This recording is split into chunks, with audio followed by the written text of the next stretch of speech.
सद्गुरु महाराज की जय। दुख दर्द भव के सब मिटे, सतगुरु चरण नित से। ये दुख दर्द भव के सब मिटे, सतगुरु चरण नित से। ये गुरु भक्ति बिन कछु ना बने, में ही सकल संतन कही। गुरु भक्ति बिन कछु ना बने। श्री सद्गुरु महाराज की जय। परमाराध्य सद्गुरु महाराज गुरुदेव महर्षि संत सेवी परमहंस जी महाराज बरारी घाट भागलपुर के विशेष सत्संग प्रेमी महानुभावों, माता एवं बहनों, आज इस घाट में जो पौराणिक मंदिर है, बहुत पुराना मंदिर है, जिस मंदिर में हम लोग संतमत सत्संग कर रहे हैं। हमारे आदरणीय श्रीमान हीरालाल शर्मा बाबू के द्वारा यह सत्संग आयोजित है। उनकी श्रद्धा और भक्ति का कमाल है जो हम लोग आज सत्संग कर रहे हैं।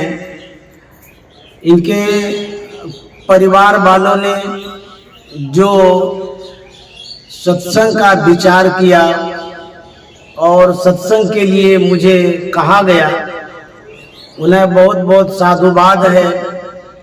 क्योंकि सत्संग के माध्यम से बहुतों का कल्याण होता है, बहुतों का उद्धार होता है।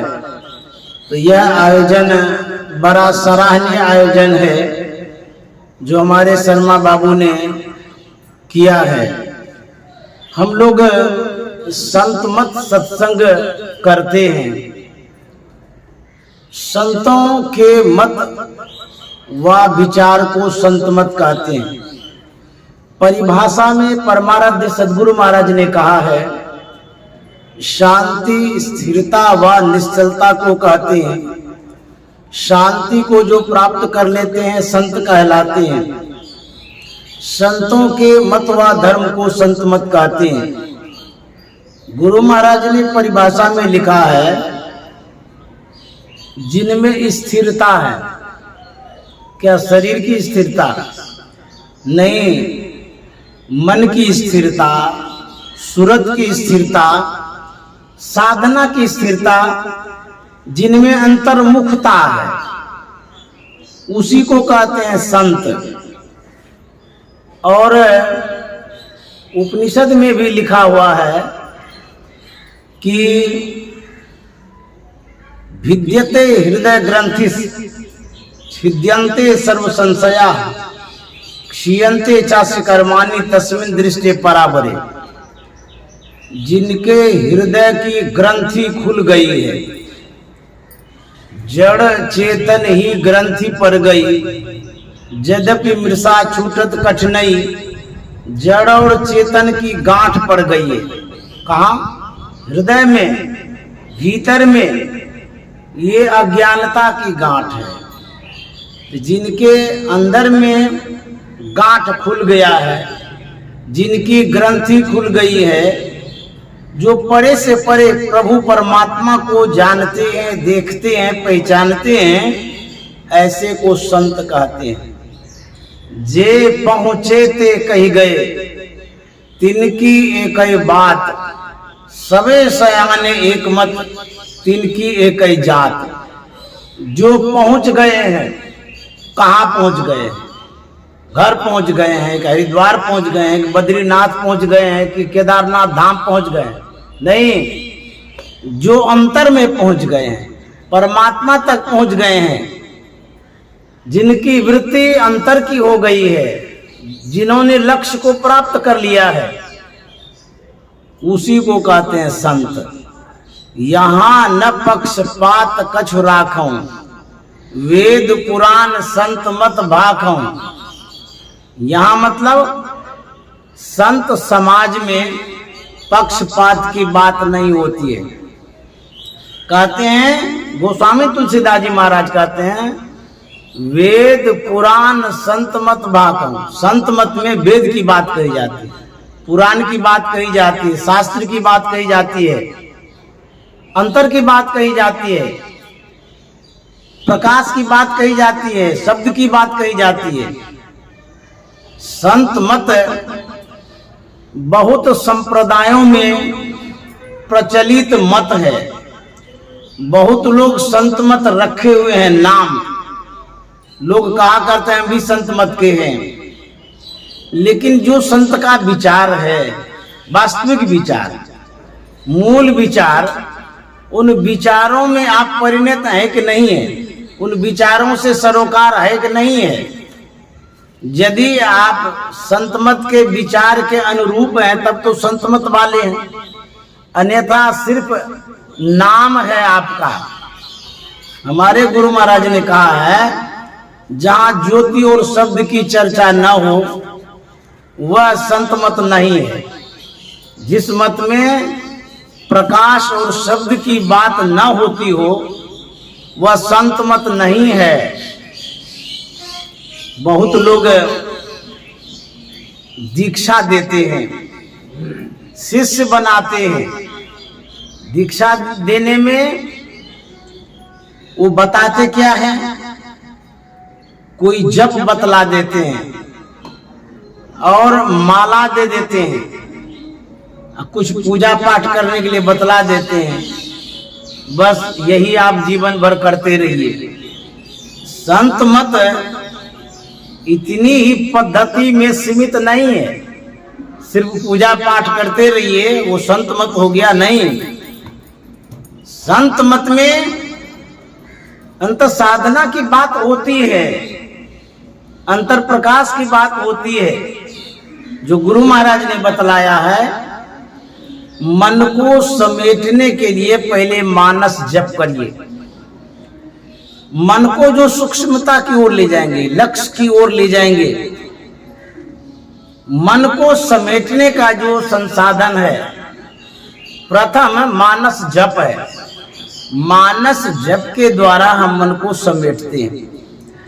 यह आंशिक सिमटाव है, इससे आंशिक सिमटाव होता, पूर्ण सिमटाव नहीं होगा।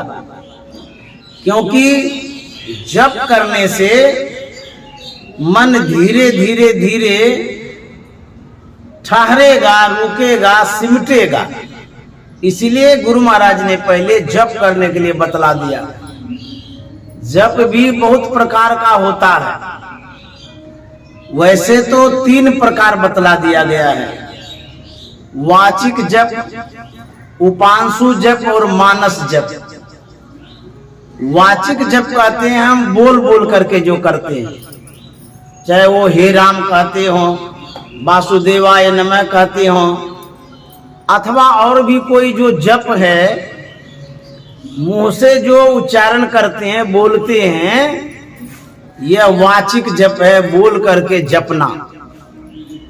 इस जप से श्रेष्ठ उपांशु जप होता है। उपांशु जप में होंठ हिलता है, जप करते हैं और कोई सुनता ही नहीं है, पटर पटर करते रहते हैं, इसको कहता है उपांशु जप। तो वाचिक जप से उपांशु जप 100 गुना श्रेष्ठ है, प्रभावकारी। तीसरे नंबर का होता है मानस जप। तो मानस जप जो है सभी जपों का राजा है। मानस जप में कितनी क्षमता है? कहते हैं वाचिक जप से 100 गुना उपांशु जप में क्षमता है, उपांशु जप से 100 गुना मानस जप में क्षमता है। आप जो सिद्धि प्राप्त करना चाहते हैं, आप जो सिद्ध होना चाहते हैं, शुद्ध होना चाहते हैं, पवित्र होना चाहते हैं, मन को अंतर्मुख करना चाहते हैं तो मानस जप करिए। गुरु महाराज ने कहा अति पावन गुरु मंत्र मन ही मन जाप जपो, उपकारी गुरु रूप को मानस ध्यान तपो। तो मानस जप में क्या करना होता है? मानस जप में जो मंत्र बतलाया जाता है उसी मंत्र को मने मन जपना होता, बोल के नहीं, आवाज भी नहीं करेंगे, मने मन। मने मन जो जप करेंगे उसमें होठ भी नहीं हिलेगी, आवाज भी नहीं होगी, मुंह भी नहीं हिलेगा, सिर्फ जप होते रहेगा। इसको कहते हैं मानस जप। इस जप से मन में कुछ स्थिरता आती है। जैसे जब जप करते हैं तो मन गप करने लग जाता है, मन भागने लग जाता है। जप करते करते करते जप करना छूट जाता है, तब क्या होता है? हम किसी न किसी संकल्प विकल्प में चले जाते हैं। कुछ न कुछ हमारा ख्याल बाहर चला जाता है, चाहे परिवार में चला जाता है, कुटुंब में चला जाता है, काम में चला जाता है। बैठे हैं जप करने के लिए, लेकिन वहां जप नहीं हो रहा है, मन कहीं से कहीं भाग रहा है। तो कहते हैं जो मन भाग रहा है उसको फिर लौटा करके जप में लगाइए। ये बार बार भागते ही रहता है। क्यों भागता है? जैसे आपका छोटा बच्चा है, वह बच्चा बच्चों के जेड़े में जाता है, बाहर जाते रहता है, घर में रहना नहीं चाहता है, बड़ा चंचल है। मार पीट के बैठाते हैं फिर भी भाग जाता है, रोने लगता है, चटपटाने लगता है, छोड़ देते हैं तो बाहर भाग जाता है। ऐसा इसलिए उसको बाहर में मन लगता है, बच्चों के जेड़े में मन लगता है, वही वो पसंद करता माहौल। उसी तरह से मन जहां जाता है, इस मन को वो माहौल पसंद है। आपका मन यदि ध्यान के समय घर के किसी काम में चला जाता है तो मन को वो अच्छा लगता है, इसीलिए जाता है। अथवा आपका मन यदि किसी कारोबार में चला जाता है, मन को अच्छा लगता है, इसीलिए वहां जाता है। जप में क्यों नहीं लगता है? इसलिए नहीं लगता, जप अच्छा लगता ही नहीं है मन को। तुलसी पुरविला पापते हरि चर्चा न सुहाय, जैसे ज्वर के ताप से भोजन की रुचि जाए। कहते हैं जब पाप पूर्व जन्म का अधिक होता है, उस पाप के कारण मन पवित्र जप में नहीं लगता है। कोई पाप किया हो और उसको पुण्य करने के लिए कहिएगा तो उसको डर लगता है, बाप रे बाप, हम तो इतना बड़ा पाप किए हैं, अपराध किए हैं, कैसे करेंगे। मंदिर में जाने के लिए कहिएगा तो भगवान से डर लगता है, बाप रे बाप, हम तो गला घोट करके आए हैं, भगवान भी हमको क्या कहेंगे। उसी तरह से मन पापी है। जन्मों जन्म से इन्होंने अपराध किया है, गला घोटा है, किसी को दुख दिया है, दोष दिया है, कष्ट दिया है, इसीलिए पवित्र काम की ओर से भागता है, मन नहीं लगता है उसमें। तो कहते हैं बार बार मन को लगाइए, इस मन का काम है भागना, आपका काम है लगाना। तो जब मन भागे तो ख्याल रखिए कि हमारा मन कहाँ है अभी। जैसे आप आंख बंद करके बैठे हैं, तो आंख बंद करके बैठे हैं तो इतना तो जरूर ख्याल रखना पड़ेगा कि हम कर क्या रहे हैं। खाली आंख बंद करके बैठे हैं कि कुछ कर भी रहे हैं या मन कहीं भाग भी रहा है, तो मन जो भागता है उस पर ख्याल रखिएगा ना कि हमारा मन गप करने में चला गया, हमारा मन कहीं और चला गया। तो जब ख्याल रखिएगा तब आप सावधान होइएगा, तब कुछ करिएगा। नहीं तो उस संकल्प विकल्प में इतना बह जाइएगा, 1 घंटा हो जाएगा आपको पता ही नहीं चलेगा, और उस समय 1 मिनट नहीं जप किए हैं आप, खाली कल्पनाओं में रह गए, ख्यालों में रह गए, इधर उधर मन चलते चला गया। कोई कोई कहता है हम तो अच्छे बात न सोच रहे थे कि बेटी की शादी है, उसमें सामान वामान क्या क्या खरीदना है, यही आंख बंद करके सोच रहे थे, ले यही सोचने के लिए ध्यान में बैठे थे। अच्छी बात है कि आप घर परिवार को संभालने की बात सोच रहे थे, लेकिन ध्याने के समय यदि घर परिवार की बात सोचिएगा तो फिर ध्यान काहे के लिए कर रहे थे? ध्यान में बैठने का तब मतलब ही क्या है? ध्यान के समय में भी वही सोचिएगा तो कहते हैं कि मन को किसी भी सोच में नहीं लगाना है। तब परमाराध्य सदगुरु महाराज ने जो कहा है करने के लिए उसमें लगाना है, तब न हुआ काम।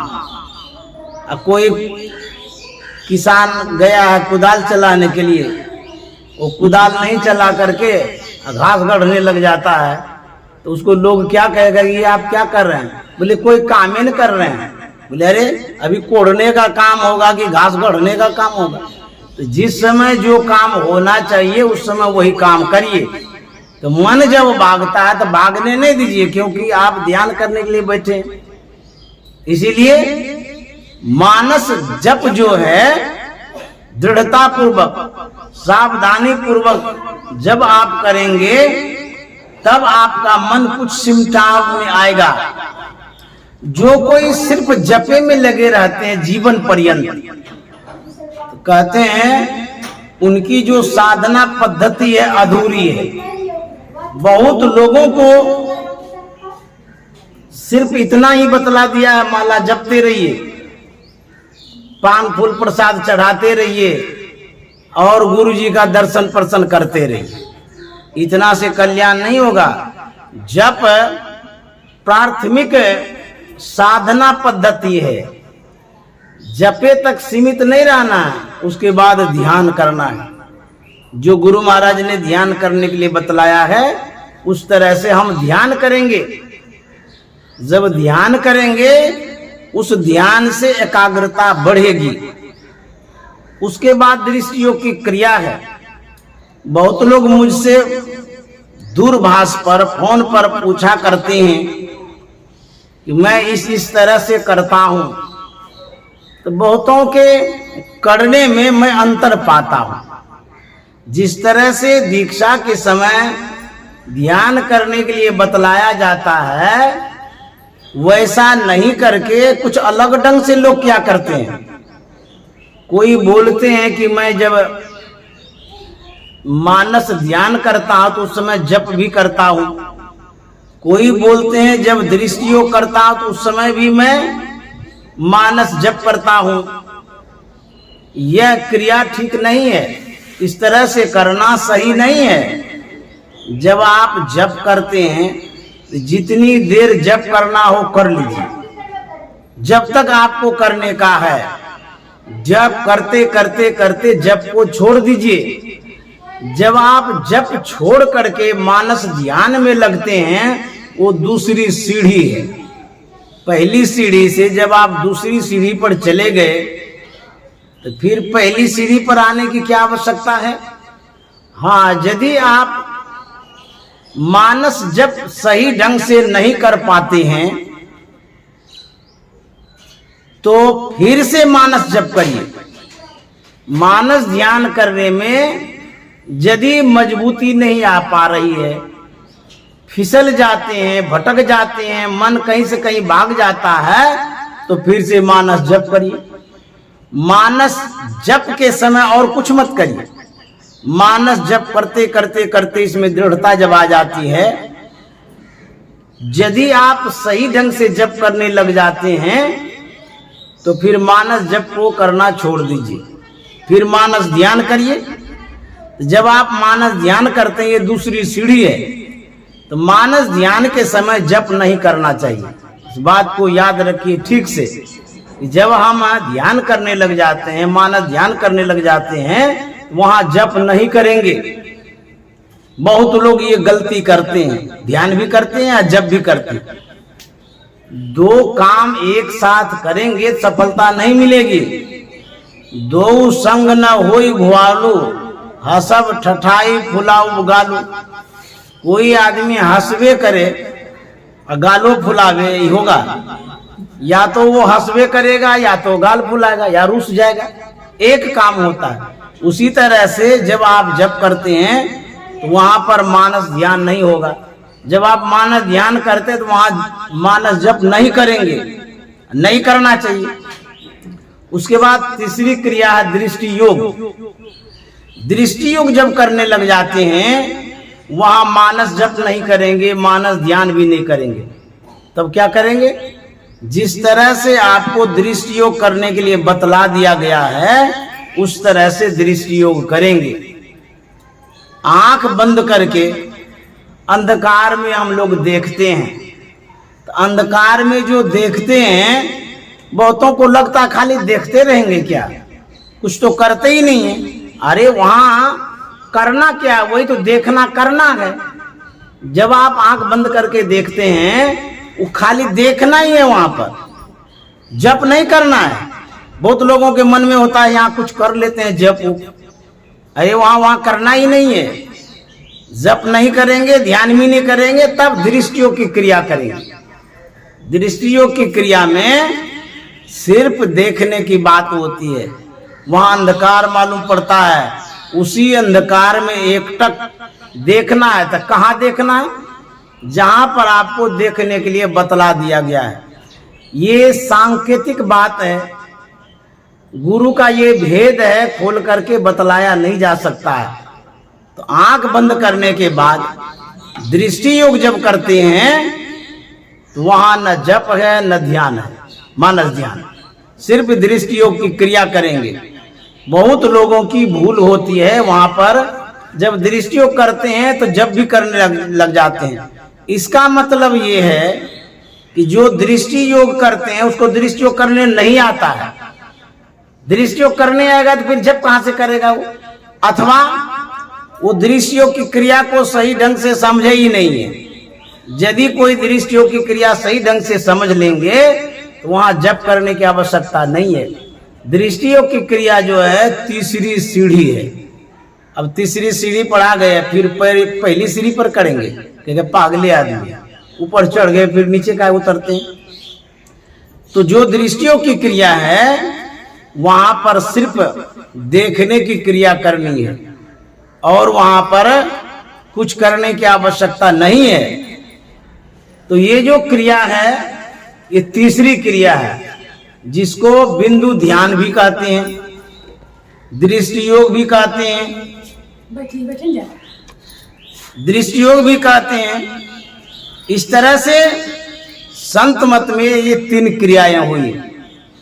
चौथी क्रिया है नादानुसंधान। नादानुसंधान का मतलब होता है, नाद में न होता है शब्द, अनुसंधान का मतलब होता है खोज, शब्द की खोज। कबीर साहब ने कहा, शब्द खोज मन बस करे, सहज योग है ये। अब देखिए, मन को बस करने का जो माध्यम है वो शब्द योग है, अर्थात नादानुसंधान है। इसका मतलब है पहले से जो मानस जप, मानस ध्यान, दृष्टि योग करते आ रहे हैं, इससे मन बस नहीं होता है। तो क्या होता है? मन को आप आंशिक रूप से अंतर्मुख करने के लिए तैयार करते हैं, बस नहीं हुआ है। समझ गए? जैसे कोई बदमाश है, पुलिस उसको समझाती है, बताती है, अपने कस्टडी में लेती है, वह बदमाश बस में नहीं हुआ है, बल्कि उसको समझा बुझा रहे हैं सही करने के लिए, बस में करने के लिए। एक माध्यम है, ये एक तरीका है। उसके बाद क्या करते हैं? उसको जेल में बंद कर देते हैं, कारागार में। बहुत दिन तक जब रहता है ना, जब कष्ट सहता है, तब उसका मन ठंडा होता है। तब सोचता है बाप रे बाप, इतना कष्ट होता है, अब गलती हम नहीं करेंगे। जब बहुत कष्ट सहता है, तब वो गलती करना नहीं चाहता, तब वो बस में हो जाता है। तब तो कहता है कि आप जो कहिएगा वही हम करेंगे। उसी तरह से मानस जप के द्वारा मन को हम समेटने का काम करते हैं। मानस ध्यान के द्वारा उससे विशेष सिमटाव होता है। दृष्टि योग की क्रिया करते हैं तो उससे भी विशेष सिमटाव होता है। लेकिन जब शब्द योग करते हैं, नादानुसंधान करते हैं, सूरत शब्द योग जब करते हैं, तब मन बस में होता है। इसीलिए कबीर साहब ने कहा शब्द खोज मन बस करे। मन को बस करने का एक ही तरीका है नादानुसंधान, इसी से बस में होता है। हाथी को बस कैसे करते हैं? अंकुश से। ये लोहा का अंकुश जब उसके सिर में भोंकते हैं तब जाकर के हाथी जो है ना सीधा हो जाता है। उसी तरह से जो मन है, मन बड़ा टेढ़ा है और बड़ा बदमाश है, इसको शब्द रूपी अंकुश से सीधा कर सकते हैं। ये जो नादानुसंधान की क्रिया है, ये चौथी क्रिया है। इन क्रियाओं के द्वारा परमात्मा की प्राप्ति होती है, मन बस में होता है और हमारी जो सूरत है वो सर्वेश्वर परमात्मा तक पहुंचती है। ये संत मत में 4 साधना, 4 पद्धति है, ये 4 क्रिया है। इन क्रियाओं के द्वारा हम परमात्मा की पूजा करते हैं, परमात्मा की आराधना करते हैं, आत्मा की खोज करते हैं। हम अपने आप की खोज करते हैं। आपन ही को खोज मिले जब राम स्नेही, जब अपने आप को खोजते हैं तब भगवान मिलते हैं। जो आत्म अनुसंधान करते हैं वही परमात्मा को प्राप्त करते हैं। अच्छा, परमात्मा किस रूप में है, कैसा दिखता है? मंदिर में जब जाते हैं तो प्रतिमा का दर्शन करते हैं, मूर्ति का दर्शन करते हैं, भगवान के विग्रह रूप का दर्शन करते हैं। वैसा परमात्मा नहीं है जैसा आप देखते रहते हैं। मंदिर में जो भगवान को देखते हैं वो तो प्रस्तर का है, मिट्टी का है, सीमेंट का, लोहा का बना हुआ है। उसको किसी ने बनाया है, कोई कलाकार ने बनाया, कुंभकार बनाया होगा, कोई भी मूर्ति बनाने वाले ने बनाया है। यदि उसी को आप परमात्मा मान लेते हैं तो तब तो जो बनाने वाला है वही सबसे बढ़कर के न होगा। जिसने मूर्ति बनाया है वो तो परमात्मा से बढ़ करके है। तो परमात्मा से बढ़ के तो वो कलाकार है जिसने मूर्ति बनाया है, तो उसको मानिएगा कि मूर्ति को मानिएगा? उस मूर्ति में व्यापक परमात्मा है। तो मूर्ति में जो व्यापक परमात्मा, तो वो कैसा है? हमारे गुरु महाराज ने कहा है परमात्मा, ईश्वर, भगवान ज्योति और शब्द स्वरूप है। जो हमारे अंदर में प्रकाश है वो परमात्मा का रूप है। हमारे अंदर में जो शब्द है वो परमात्मा का रूप है। तो परमात्मा कैसा है? ज्योति और शब्द स्वरूप है। तो वही ज्योति और शब्द सब में व्यापक है, उस प्रतिमा में भी व्यापक है। इसीलिए ज्योति और शब्द की खोज करनी चाहिए। जब हम उपनिषद पढ़ते हैं तो उसमें एक मुक्तिकोपनिषद है। बहुत उपनिषद है, लेकिन जब मुक्तिकोपनिषद पढ़ते हैं उसमें एक प्रसंग है। जब हनुमान जी प्रभु श्री राम के पास गए, जिज्ञासा की, पूछते हैं कि भगवान आपका दर्शन क्या बहुत से शास्त्रों को पढ़ने से होगा, बहुत सी कथाओं को सुनने से होगा? कोई भी कहेगा जब भगवान श्री राम सामने में ही है फिर दर्शन की क्या बात है? जैसे मान लिया आप हमारे सामने में हैं, हम कहेंगे आपको कैसे देखेंगे? तो आप कहेगा अंधे हैं क्या, दिखता नहीं आपको? हम तो सामने में ही हैं, फिर देखने की क्या बात है? ऐसा तो बोल सकते हैं। लेकिन हनुमान जी क्यों कहते हैं कि आपका दर्शन कैसे होगा? तो सामने में या उन्हीं से पूछे रहे हैं। तो किस दर्शन के विषय में हनुमान जी पूछ रहे हैं? हे भगवान, हे श्री राम, आपका जो मूल दर्शन है, मूल रूप है, वास्तविक रूप है, उसका दर्शन लोग कैसे करेगा? भगवान श्री राम ने क्या जवाब दिया? बहुशास्त्र कथा कंथारो मंथेन विरथैव किम अन्वेष्टव्यम प्रयत्नेन मारुति ज्योतिरांतरम। हे हनुमान, बहुत से शास्त्रों की कथाओं को मथने से क्या फल? हम लोग भागवत कथा सुनते हैं, श्री राम कथा सुनते हैं, जितने धर्म ग्रंथ हैं उन धर्म ग्रंथों की कथाओं को सुनते हैं। तो जो कथा है, कथा मन कहानी, किस्सा, ये जो आप सुनते हैं, तो भागवत कथा में क्या है? भगवान श्री कृष्ण की जीवन गाथा है। कैसे जन्म हुआ, क्या लीला किए, कहां कहां गए, कैसे राक्षसों का संहार किए, आदि आदि बातें हैं। ये जो कथा है किताबों में, तो भगवान श्री राम का तो कथा को मथने से क्या पता।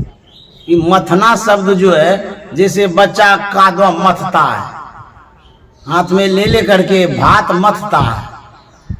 तो ये जो है मथना मतलब बार बार उन बातों को सुनना या बार बार पढ़ना।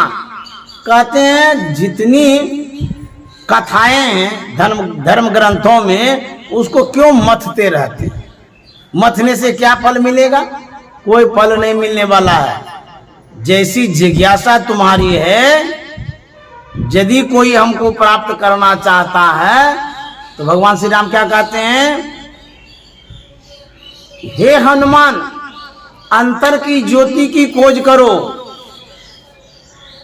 अन्वेष्टव्यम प्रयत्नेन मारुति ज्योतिरांतरम।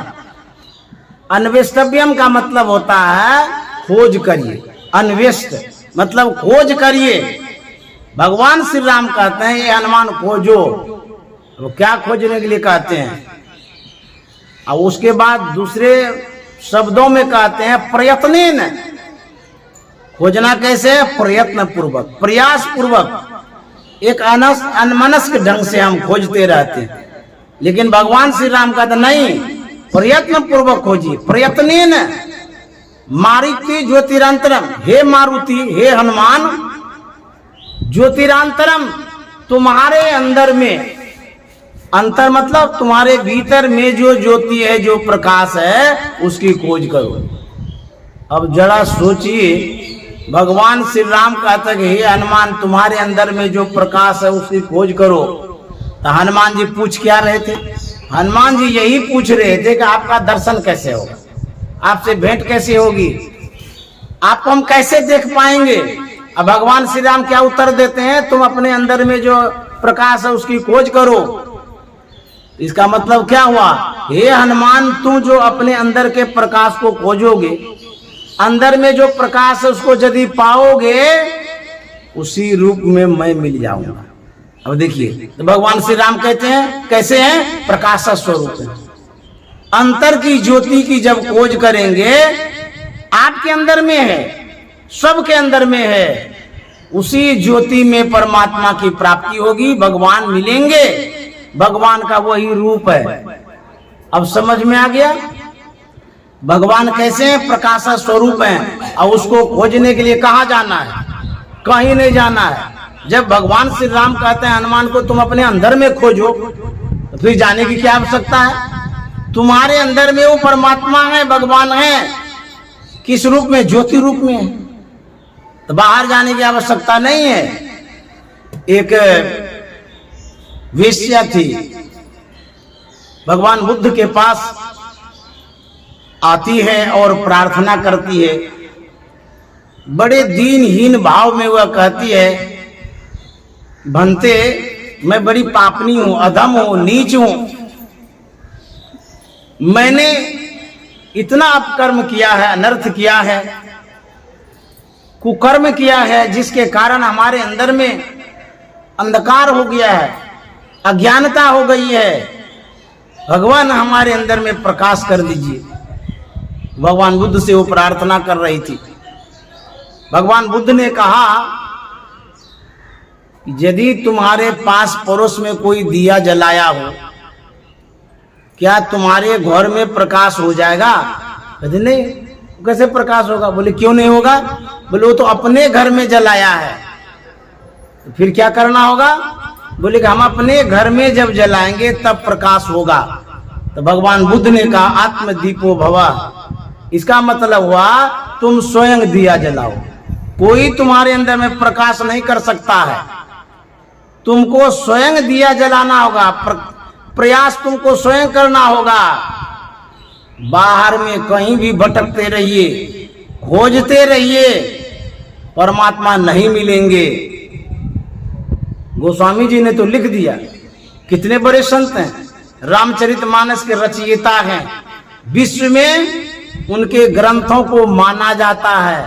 वो क्या लिखते हैं, यही ते मैं हरि ज्ञान गमायो, ज्ञान गमायो, यही थे मैं हरि ज्ञान गमायो। परिहरि हृदय कमल रघुनाथ ही, बाहर फिरत विकल भय धायो, यही ते मैं हरि ज्ञान गमायो। तुलसीदास जी महाराज कहते हैं, इस तरह से मैंने ज्ञान को गमा दिया। किस तरह से? वह परमात्मा हमारे अंदर में था, हम बाहर में ढूंढ रहे थे, बाहर ढूंढने के कारण हम व्याकुल हो रहे थे, परमात्मा बाहर में कहीं नहीं मिले। जब गोस्वामी जी कह रहे हैं कि परमात्मा बाहर में नहीं है, हमारे अंदर में है, तो हमको कहाँ खोजना चाहिए? मंदिरों में, तीर्थों में, धामों में नहीं। अब जब कह रहे भीतर में परमात्मा वो ज्योति स्वरूप है, तो बाहर में ज्योति दिखता है, प्रकाश दिखता है बाहर में? हाँ दिखता तो है, सौरमंडल में दिखता है ना सूर्य वाला प्रकाश। बोले वैसा परमात्मा नहीं है। फिर जनरेटर का प्रकाश वैसा भी नहीं है, टॉर्च का प्रकाश वैसा भी नहीं है। तो कौन सा प्रकाश है, कैसा प्रकाश है?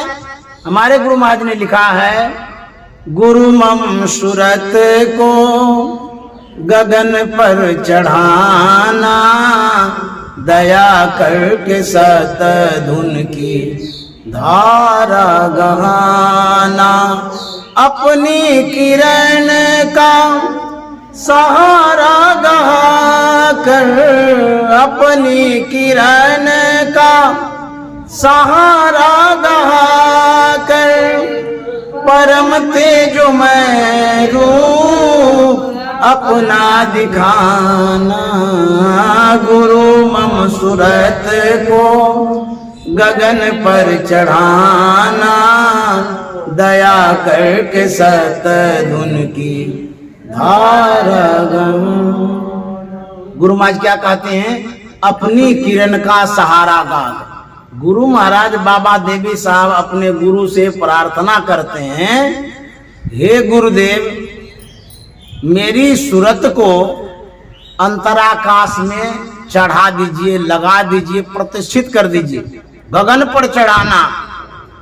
हमारी जो सूरत है निम्नगामी हो गई है, विषयाभिमुख हो गई है, पसर गई है। ये गुरु महाराज प्रार्थना करते हैं बाबा देवी साहब से, अपने गुरु से। तो प्रार्थना में बल भी होता है, क्योंकि जो प्रार्थना करता है, जिनसे प्रार्थना करता है, तो जिनसे प्रार्थना करते हैं वो सामर्थ्यवान है, तभी ना प्रार्थना करता है। अब किसी के पास आप जाएंगे, मान लीजिए कोई अधपागल आदमी हो, अनाड़ी आदमी हो, जिसको कोई बुद्धि नहीं, उसके सामने आप हाथ जोड़ेंगे? तो जब आप हाथ जोड़ेंगे पागल के सामने, तो आपको भी कहेंगे पागले है ये कहाँ वो गड्ढा में पड़ा हुआ आदमी उसके सामने हाथ जोड़ता है। तो हाथ वहीं जोड़ा जाता है जहां हमसे विशेष पावरफुल आदमी होते हैं, मजबूत आदमी, शक्तिशाली। तो प्रार्थना वहीं किया जाता है जो सामर्थ्यवान है, सहयोग दे सकता है। तो गुरु महाराज किन से प्रार्थना करते हैं? गुरु महाराज से, बाबा देवी साहब से। क्या कहते हैं? अपनी किरण का सहारा गहा कर। ध्यान दीजिए बात पर। गुरु महाराज कहते हैं कि हे गुरुदेव, आपकी जो अपनी किरण है, किरण है ना प्रकाश, जो आपका अपना प्रकाश है, उसका हमको सहारा चाहिए। ऐसा क्यों कह दिए कि आपकी जो अपनी किरण है? इसका मतलब है सदगुरु महाराज के पास स्पेशल जनरेटर है, प्रकाश का विशेष व्यवस्था है उनके पास। सच में संत सदगुरु सौर मंडल के प्रकाश से कोई लेना देना नहीं रखते हैं। क्यों? उनका अपना प्रकाश है, अर्थात अंतर में प्रकाश है। हम लोग तो आंख खोल करके न देखते रहते हैं, जिस तरह से आंख खोल करके हम इस सूर्य के प्रकाश में सब कुछ देखते हैं, उसी तरह से संत सद्गुरु जो होते हैं आंख बंद करके इसी तरह से देखते रहते हैं। श्री सद्गुरु महाराज की जय। बिंदु मनोलयं कृत्वा दूरदर्शन मापनुयात। जो संत बिंदु में मन को लय कर देते, लय कर देना मतलब मिला देना, एक में कर देना, बिंदु का जो अस्तित्व है और संत या साधक का जो अस्तित्व है, दोनों में जब एकता हो जाती, जैसे आप आटा में नमक मिला दीजिए तो एक हो गया, अब निकाल नहीं सकते हैं। नमक को पानी में मिला दीजिए तो एक हो जाएगा, दूध में दूध मिला दीजिए तो एक हो जाएगा। उसी तरह से मन को जब बिंदु में लय करते हैं तो ये मन जो है ना बिंदु जैसा हो जाता है, अर्थात सूक्ष्म हो जाता है। तो बिंदु का जो रूप है मन का भी वही रूप हो जाता है। मन अपने अस्तित्व को खो देता है, मन का कोई अस्तित्व रहता ही नहीं है, तब बिंदु का अस्तित्व रहता है। तो बिंदु का जो रूप है अनुर्नियाम महतो महियान, कैसा है? कहते हैं अनु से भी अनु, छोटा से भी छोटा है, बहुत महीन है। उसी को कहा गया एक तत्व दृढ़ाभ्यासाद यावन विजितम मना प्रक्षीण चित्त दर्पस्य निगृतेन्द्रिय विषय। एक तत्व, वह एक तत्व क्या है? वही बिंदु है। एक तत्व का अर्थात बिंदु का जब दृढ़ता पूर्वक अभ्यास करेंगे, ध्यानाभ्यास करेंगे, तो तब क्या होगा? ये मन भी सूक्ष्म हो जाएगा। बिंदु राह से निकल बहादुर तम मंडल टपना होगा। बिंदु एक रास्ता है, जैसे आपका छोटा सा गेट है तो घर में घुसिएगा उसी गेट से नहीं, तो वही गेट रास्ता है, उसको खोलते ही फिर विशाल जगह मिलेगी। उसी तरह से छोटा सा एक चिन्ह है बिंदु, उस बिंदु के बाद है सिंधु, सागर। कितना स्पेस है, पिंड माही ब्रह्मांड। ये जितना ब्रह्मांड देख रहे हैं आंख से, सब भीतर में घुसा हुआ है। सकल दृश्य निज उदर मेली, सोभय निद्रा तय योगी, सोई हरिपद अनुभव परम सुख अतिशय द्वैत वियोगी। सकल दृश्य मतलब आंख से जो कुछ देखते हैं उसको दृश्य कहते हैं। और सकल में ना सभी, ए टू जेड, जहां तक आप देखते हैं आंख से सभी दृश्य है, उन सभी दृश्यों को योगी भीतर में देखता है, जो ध्यानी है। तो जब बिंदु ध्यान आप करते हैं उससे क्या होता है? एक बिंदुता दूरबीन हो, दूरबीन क्या करे? पिंड में दर्श ब्रह्मांड हो, बाहर में क्या फिरे? जिसको एक बिंदुता रूपी दूरबीन की प्राप्ति हो जाती है वो दूर से दूर तक देखते हैं। यहीं पर कोई इंजीनियर को देखे होंगे आप कभी, जब गंगा के किनारे कुछ मापता है, जांचता है, देखता है तो दूरबीन लाता है, या सड़क बनाने वाला भी इंजीनियर दूरबीन लाता है। उस दूरबीन से दूर दूर तक देख लेते हैं, भूमि को देखते हैं, यहाँ उभर है, यहाँ खाबर है। उसी तरह से साधकों के अंदर में एक बिंदुता रूपी दूरबीन की जब प्राप्ति हो जाती है, वो दूर से दूर तक देख लेते हैं, बैठे बैठे देख लेते हैं। उसी को गुरु महाराज कहते हैं, जिसको एक बिंदुता रूपी दूरबीन की प्राप्ति हो जाती है वो कहीं से कहीं देख लेते हैं। जब मैं हवाई जहाज से कभी कभी यात्रा करता हूं तो कलकत्ता से रायपुर जाता हूं, वहां विशेष जाता हूं। तो जब मैं कलकत्ता एयरपोर्ट पर जाता हूं, वहां लगेज का स्कैन होता है, जो सामान है फोटोग्राफी होता है, वहां पर स्कैन करते हैं।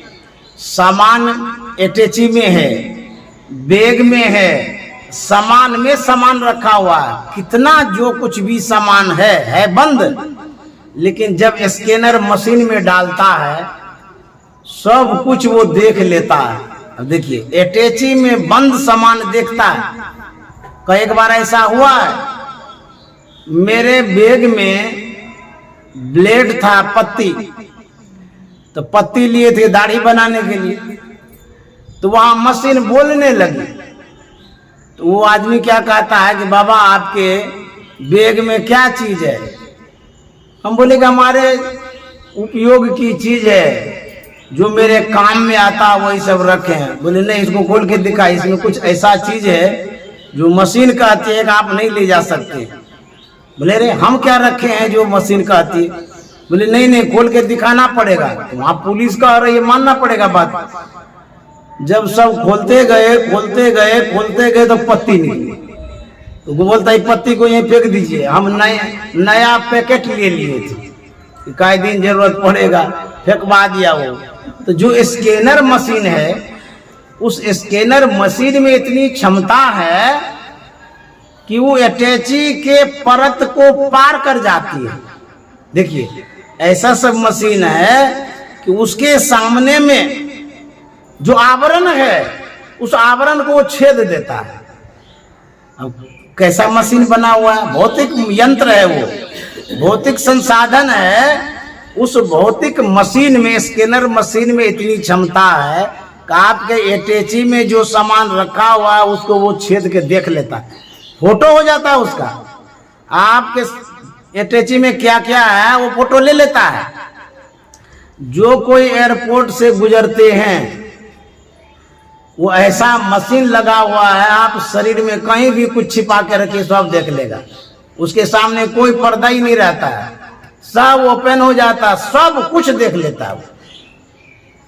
उसी तरह से जब साधक साधना के द्वारा एक बिंदुता की प्राप्ति करता है, उसकी जो दृष्टि होती है इतनी तीक्ष्ण हो जाती है, इतनी सूक्ष्म हो जाती है, उसके सामने कोई दीवारें नहीं, सभी दीवारों को वो छेद देता है। कहते हैं गोस्वामी जी ने कहा है, उग रहे विमल बिलोचन ही के, मिटई दोष दुख भवरजनी के, सूझे रामचरित मणि मानिक, गुप्त प्रगट जब जो जय खाने। कितना सूझता है? कहता जो गुप्त है, जो प्रगट है। अब प्रगट तो देख ही रहे हैं, गुप्त मतलब जैसे धरती के नीचे जो कुछ भी है वो भी देख लेता है। गोस्वामी जैसा कहते हैं हमारी जो दृष्टि है जब तीक्ष्ण होगी, सूक्ष्म होगी, महीन होगी, इसमें देखने की क्षमता आ जाएगी। कैसे महीन होगी? जैसे आप हमको देखते हैं, अभी सब कोई देख रहे हैं और सबको हम भी देख रहे हैं। तो आप जो हमको देखते हैं, तो दूर से देखते हैं तो माइक भी दिखता है, हमारा चेहरा भी दिखता है, लेकिन पार्श्व भाग में, साइड में भी कुछ दिखता है, बगल में जो कुछ भी है वो भी आप देख लेते हैं। यहाँ तक कि हमारे पीछे में दूर तक देख लेते हैं, उधर दीवार है तो घास है तो आंगन है, देखते हैं ना। इस तरह से जो देखते हैं इसको फैली निगाह कहते हैं, पसरी हुई दृष्टि से आप देखते हैं। तो जब आप देखते देखते दृष्टि का सिमटाव कर पाते हैं, तो इतना सिमटाव होता है कि और कुछ दिखता ही नहीं है, एक लक्ष्य दिखता है। गुरु द्रोणाचार्य जी जब कौरव पांडव पुत्र को एक गाछ पर देखने के लिए कहता है, वहां एक चिड़िया थी, उसको देखने के लिए कहा कौरव पुत्र को, दुर्योधन को। गुरु द्रोणाचार्य ने पूछा कि तुम क्या देखते हो? बोले कि चिड़िया देखता हूं। बोले कि और क्या देखते हो? डंठल देखता हूं, पत्ता देखता हूं, गाछ देखता हूं। बोले तुम छोड़ दो। फिर अर्जुन से कहा कि अर्जुन तुम देखो चिड़िया को। अर्जुन देखने लगा। तो जब देखने लगा तो अर्जुन से पूछता कि तुम क्या देख रहे हो? बोले मैं चिड़िया का आंख देख रहा हूं। बोले कि बेधो, बाण चलाओ। बाण चलाया, आंख को बेध दिया। बोले कि तुम्हारा निशाना ठीक है, देखो दाखो ताको मत। देखना जो है सही ढंग से तब होता है जब सिर्फ लक्ष्य दिखे, उसके अलावा कुछ नहीं दिखे। जब इतना आप देख लेंगे तो दृष्टि का इतना सिमटाव होगा, इतना सिमटाव होगा, आपके नजरों से कोई बच नहीं सकता। इसीलिए दृष्टि का जब सिमटाव करते हैं तो देखने की क्षमता बढ़ जाती। दृष्टि का सिमटाव करने से साधकों में देखने की क्षमता बहुत बढ़ जाती है, इसीलिए सिमटाव की आवश्यकता। तो गुरु महाराज कहते हैं अपनी किरण का सहारा गहाकर परम तेजोमय रूप अपना दिखाना। हे गुरुदेव, आपकी जो अपनी किरण है, अपना जो प्रकाश है, उसी का हमको सहारा दीजिए, सहयोग दीजिए। बाहर का प्रकाश नहीं, सौरमंडल का प्रकाश नहीं, भुगजुगनी का प्रकाश नहीं। अब बुझिए, गुरु के पास अपना प्रकाश होता है, वो अपने प्रकाश से प्रकाशित होते रहते हैं, अपने प्रकाश में ही चलते रहते हैं। गुरु महाराज यदि आंख बंद कर लेंगे तो वो तब भी वो देखते हैं, क्योंकि उनको दिखता है, अंदर में उनका प्रकाश है, जनरेटर है। अपनी किरण का सहारा गहाकर परम तेजोमय रूप अपना परम तेजस स्वरूप है परमात्मा, प्रकाश स्वरूप है परमात्मा। कहते यह जो अंतर में प्रकाश है, यही परमात्मा का रूप है, यही भगवान है, यही ईश्वर है। इसी की पूजा करनी है, इसी की खोज करनी है। बाहर में खोजते रहेंगे, भगवान नहीं मिलेंगे, परमात्मा नहीं मिलेंगे। नानक साहब ने कहा, हे रे बंद खोजन जाए, सर्व निवासी सदा अलेपा तो हे संग समाई। बाहर में खोजने के लिए क्यों जाते हैं? गुरु महाराज ने कहा, निज तन में खोज सज्जन, बाहर न खोजना, अपने ही घट में हरि हैं, अपने में खोजना। आपके अंदर में प्रकाश है, परमात्मा है, उसी को खोजिए। बहुत लोग भगवान समझ ही नहीं पाते भगवान क्या है। मंदिर में जाते हैं, उसी को भगवान बोलते हैं, प्रतिमा को देखते हैं, उसी को भगवान कहते हैं। वो भी भगवान है, लेकिन भगवान का असली रूप नहीं है, वह नकली रूप है। असली रूप अंदर में है, वह प्रकाश स्वरूप है। कोई पूछे भगवान कैसा है तो कह दीजिए कि प्रकाश स्वरूप है, शब्द स्वरूप है, वही भगवान असली है। उसी की पूजा करना, वही सर्वव्यापक भी है, सब में घुसा हुआ भी है। मंदिर में जो जाते हैं, श्रद्धा निवेदित करते हैं, यह एक शिष्टाचार है, यह एक संस्कार है। वहां जाने से आपकी पहली भक्ति होती है, आपकी सगुण भक्ति होती है, स्थूल भक्ति होती है, वहीं से आप संस्कारित होते हैं। उसके बाद ये जो सगुण भक्ति है, इसको करते करते फिर निर्गुण में जाएंगे, तब प्रकाश और शब्द की प्राप्ति होगी, तब असली भगवान मिलेंगे, परमात्मा मिलेंगे। दुनिया में बहुत लोग ऐसे हैं, जानते ही नहीं भगवान क्या है, जो बता दिया उसी को भगवान कहते रहते हैं। भगवान श्री राम ने कहा ना, मैं ज्योति स्वरूप हूं, शब्द स्वरूप हूं, चिदानंद में दे तुम्हारी विगत विकार जान अधिकारी। मैं इस तरह से हूं। तो इस तरह से परमात्मा की खोज करने के लिए संत मत कहता है, संत मत बतलाता है। खाली एक जप में रहेंगे, माला जपते रहेंगे, गुरु की पूजा करते रहेंगे, गुरु दरबार में आते जाते रहेंगे, ये सगुण भक्ति है, बाहरी भक्ति है। इतना से परमात्मा की प्राप्ति नहीं होगी। गुरु महाराज को जब संत मत का ज्ञान सही नहीं मिला था, तो गुरु महाराज रोते भी थे, बिलखते भी थे, चिंतित थे, व्याकुल थे, भटक रहे थे कि परमात्मा की प्राप्ति का जो साधन है, नादानुसंधान, वो कहाँ मिलेगा, किनसे मिलेगा। जब तक अंत साधना नहीं मिलेगी, परमात्मा की प्राप्ति नहीं होगी, मोक्ष नहीं मिलेगा, तो कल्याण नहीं होगा। इसी की खोज में गुरु महाराज जो भटक रहे थे, तो दृष्टियों की क्रिया राजेंद्र बाबू से मिली, नादानुसंधान की क्रिया बाबा देवी साहब से मिली। जब बाबा देवी साहब से भेंट होती है तो गुरु महाराज बड़े खुश होते हैं। वह 1909 ईस्वी दशहरा की बात है, अक्टूबर का महीना था। गुरु महाराज और बाबा देवी साहब से मुलाकात होती है। उसके बाद गुरु महाराज सत्संग करने लगे बाबा देवी साहब के साथ, मुरादाबाद आने जाने लगे। होते होते 3 साल के बाद 1912 ईस्वी में बाबा देवी साहब ने नादानुसंधान की क्रिया बतला दिया। बहुत प्रवक्ता के प्रवचनों में मैंने सुना है, वो कह रहे थे कि 1914 ईस्वी में नादानुसंधान की क्रिया लिए हैं, ये गलत है। अच्छा, वो कहते क्यों ऐसा? हो सकता है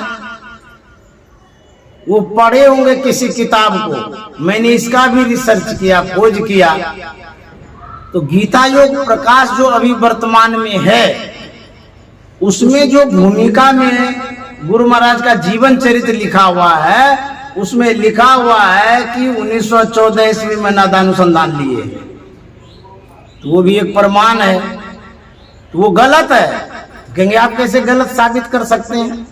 मैं इस आधार पर गलत साबित करता हूं कि गुरु महाराज का जो महर्षि में ही अभिनंदन ग्रंथ है, उसमें 1912 लिखा हुआ है, तो वो सही है। अभिनंदन ग्रंथ पुराना ग्रंथ है, और इसमें जो भूमिका है तो अभी कोई लिखे होंगे। तो गुरु महाराज ने नादानुसंधान की क्रिया लिया है 1912 ईस्वी में बाबा देवी साहब। तो जब नादानुसंधान की क्रिया लिए, तब साधना करते करते गुरु महाराज को इसी क्रिया के द्वारा परमात्मा ईश्वर की प्राप्ति हुई।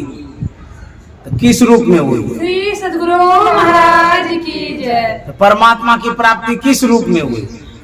भगवान श्री राम के रूप में, भगवान श्री कृष्ण के रूप में, या विष्णु भगवान के रूप में, या शंकर भगवान के रूप में? कौन भगवान के रूप में गुरु महाराज को प्राप्त हुआ? किसी भगवान के रूप में प्राप्त नहीं हुआ, शब्द रूप ही भगवान के रूप में प्राप्त हुआ। नादानुसंधान की क्रिया जो किए, सूरत शब्द योग जो किए, उसी सूरत शब्द योग के द्वारा सार शब्द की प्राप्ति हुई। वही सार शब्द भगवान है, परमात्मा ईश्वर है, उसी की प्राप्ति हो गई। यही मूल चीज है सार शब्द। इसीलिए कहते हैं शब्द की खोज करिए, शब्द खोज मन बस करे, सहज योग है ये ही, सत्य शब्द निज सार है, या तो झूठी देही। तो संत मत में जो शब्द साधना है, इसकी खोज करनी चाहिए। जो नादानुसंधान है, ये मूल साधना है। तो संत मत कहलाने वाले जो संप्रदाय के लोग हैं, उनको ये बात जरूर जानना चाहिए। मानस जप, मानस ध्यान, दृष्टि योग, नादानुसंधान की क्रिया होती है। इन क्रियाओं के द्वारा ही ईश्वर परमात्मा की प्राप्ति होगी। वह ईश्वर परमात्मा प्रकाश और शब्द के रूप में है। अब सब कोई समझ गए कि ईश्वर कैसा होता है? प्रकाश रूप होता है। और कहाँ है वो? ये बाहर में जो प्रकाश है वो है, जो सुबह सुबह उगता है वो प्रकाश है? नहीं, वो सभी के अंदर में प्रकाश है। वो आत्म प्रकाश है, दिव्य प्रकाश है, शुद्ध प्रकाश है। उस प्रकाश की प्राप्ति जब होगी, तब परमात्मा की प्राप्ति होगी। जब नादानुसंधान की प्राप्ति होगी, परमात्मा की प्राप्ति होगी। गुरु महाराज ने प्रवचन में कहा है, ज्योति परमात्मा का हाथ है, उस हाथ में जो चला जाता है, फिर शब्द नादानुसंधान की क्रिया जब करते हैं, वो अपने में समाहित कर लेते हैं। जैसे बच्चे को पहले पकड़ते हैं, और उसके बाद छाती से लगाते हैं, हृदय से लगाते हैं, उसी तरह से ज्योति के द्वारा, बिंदु ध्यान के द्वारा साधक परमात्मा के हाथ में पकड़े चले जाते हैं। मान लिया जाए आपके पीछे बदमाश लगा हुआ है, भागते भागते आप पुलिस के पास चले गए, पुलिस पकड़ लिया आपको, तो बदमाश का हिम्मत है कुछ करने का? कुछ नहीं कर सकता, पुलिस के हाथ में चले गए ना। ठीक उसी तरह से जो साधक बिंदु ध्यान करता है, प्रकाश की प्राप्ति कर लेता है, परमात्मा के हाथ में चला जाता है, उसको काल कुछ नहीं करता। श्री सद्गुरु महाराज की जय। तो काल से बच जाते हैं। उसके बाद जो शब्द साधना है, शब्द साधना करते करते परमात्मा की प्राप्ति होती है। यही संत मत है। अनगढ़ मत है पूरों का, यहाँ न काम धतुरों का, कचरा और मटमैला रास्ता झूठे कायर कूरों का। ये मत कैसा है? अनगढ़ मत है। अनगढ़ मत कैसा होता है? बिना गढ़ा हुआ। कबीर साहब ने कहा है, अनगढ़िया देवा कौन करे तेरी पूजा। गढ़े देव को सब कोई पूजे, नित उठी लावे पूजा। गढ़ा हुआ मतलब बनाया हुआ। बनाया हुआ जो भगवान है उसको सब कोई रोज उठ उठ करके पूजा करता है। आप देखिए यहाँ बरारिये में भोरे भोर उठेगा, आपके बगल में मंदिर है ना, वहां जाकर के पान फूल सब चढ़ाएगा। और जो अनगढ़िया देवा है, जिसको कोई गढ़ा नहीं है, उसको कोई नहीं पूछता। क्यों? वो दिखता ही नहीं है। अनगढ़िया का मतलब नेचुरल, प्राकृतिक, जिसे हम देख नहीं पाते हैं। तो कहते हैं अनगढ़ मत है पूरों का। जो अनगढ़ मत है वही संत मत है। इस मत को कोई गढ़ा नहीं है, नेचुरल मत है। यहाँ न काम धतुरों का। धतुरा एक पौधा होता है, उसमें जो बीज लगता है ना, उसे नशा चढ़ जाता है, फालतू वाला पौधा है। उसी तरह से कहते हैं संत मत में जो कचरा वाला मत है, धतुरा वाला मत है, यहाँ उसका कोई काम नहीं। कचरा और मटमैला रास्ता झूठे कायर कूरों का। बहुत ऐसा रास्ता है, बहुत मार्ग है जो अनावश्यक है, बिना मतलब का गढ़ दिया है, बना दिया है, उसी में सब घूमते रहता है। एक गुरुजी बन गए हैं और सब चेलवा को दीक्षा कर करके, दीक्षा दे दे करके घुमाते रहता है पूजा पाठ सब, अपने ज्ञान के अनुसार, अपने साधना पद्धति के अनुसार। उसी में आप पूजा करते रहिए, घूमते रहिए। होगा क्या? अनरा गुरु बहरा चेला और दोनों नरक में ठेलम ठेलम। यही होगा। जब ज्ञान पूरी तरह से नहीं होगा तो भटकते रहिए, आवागमन पढ़ते रहिए, जो बाहरी पूजा है उसको करते रहिए। इसीलिए कहते हैं कचरा और मटमैला रास्ता झूठे कायर कूरों का। और स्वामी देव तीर्थ कहते हैं करना सही न लेना कुछ भी, बाना झाकर झूरों का। संत मत में करना सही, मांगते कुछ नहीं है। हम लोगों की मांग कुछ भी नहीं है, लेकिन करते जैसा गुरु महाराज बतलाए हैं। कहते हैं जब तब करके स्वर्ग कमाया सो तो काम मजूरों का। जब करते हैं तब करते हैं, पूजा करते हैं, पाठ करते हैं, इससे क्या मिलता है? स्वर्ग मिल जाता है। स्वर्ग स्वल्पंत दुखदाई। आपको स्वर्ग तो मिल गया, लेकिन आवागमन में पड़ गए, दुख भोगना पड़ता है। तो कहते हैं ये तो मजदूरी वाला काम हुआ, दिन भर काम किए और शाम के समय पैसा मिल गया। उसी तरह जब तब करते रहिए, कुछ न कुछ कामना की पूर्ति होगी। बेटा हो जाएगा, धन हो जाएगा, स्वास्थ्य लाभ हो जाएगा, ये सब होगा। ये लाभ तो होते रहेगा, लेकिन मोक्ष और मुक्ति नहीं मिलेगी। कहता करना सही न लेना कुछ भी, बाना जाकर झूरों का। बड़ो देव गादी जब पाए तब क्या धोना धूरों का। अनगढ़ मत है पूरों का। देव स्वामी कहते हैं जब बड़ी गद्दी मिल जाती है, छोटकी छोटकी गद्दी के लिए कौन लड़ता है, लेकिन जो छोटकी गद्दी के लिए लड़ता है वो अज्ञानी है। अरे गला कटा देता है, बंदूक चल जाता है, हम ही महंत बनेंगे, हम ही महंत बनेंगे यहाँ का। लेकिन स्वामी देव तीर्थ कहते हैं बड़ो देव गादी जब पाई। बड़ो देव मतलब परमात्मा की गद्दी, ईश्वर की प्राप्ति, भगवान की प्राप्ति जो गद्दी है वो बड़ो देव है। बड़ो देव गादी जब पाई तब क्या धोना धूरों का। ये तो धूल ऊल है बाहर की जो गद्दी है, जो लोग लड़ते रहते हैं गद्दी के लिए, हम ही महंत बनेंगे।